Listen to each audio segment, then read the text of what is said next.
નામ છે અને રાધનપુર બજારમાં શું પરિસ્થિતિ છે? મારું નામ ઠક્કર કિરીટ કુમાર ગુજરલાલ છે। મારા ભાઈની અહીંયા કને જલારામ સિઝનેબલની દુકાન આવેલી છે, જે છેલ્લા 40 વર્ષથી દુકાન ચલાવે છે।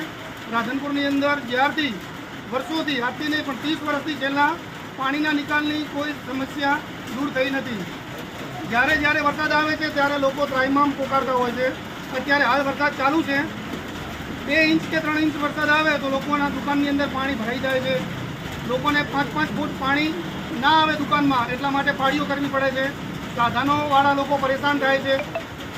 કેડસમાં પાણી ભરાઈ જાય, લોકોનો અવરો જવરો બંધ થઈ જાય, દુકાનની અંદર કોઈ પણ જાતની ગ્રાહકી કે વેપારી પરેશાન થઈ જાય નથી। બજારમાં કોઈ ગ્રાહકી જોવા મળતી। છેલ્લા 3 મહિનાથી આ પરિસ્થિતિ છે। રાધનપુરની અંદર પહેલાં કોંગ્રેસનો વહીવટ હતો, એ તો ખરાબ હતો જ, પણ જ્યારથી ભાજપની બોડી બેઠી છે તો એ પણ છેલ્લા 10 મહિનાથી કોઈ પણ જાતનું કાર્ય થયું નથી। વેપારીઓ વારંવાર રજૂઆત કરવા છતાંય આજ દિન સુધી પાણીના નિકાલનો કોઈ પ્રશ્ન થયો નથી। પાણીનો પ્રશ્નનો નિકાલ થાય એવી અમારા દરેક વેપારીઓની રજૂઆત છે।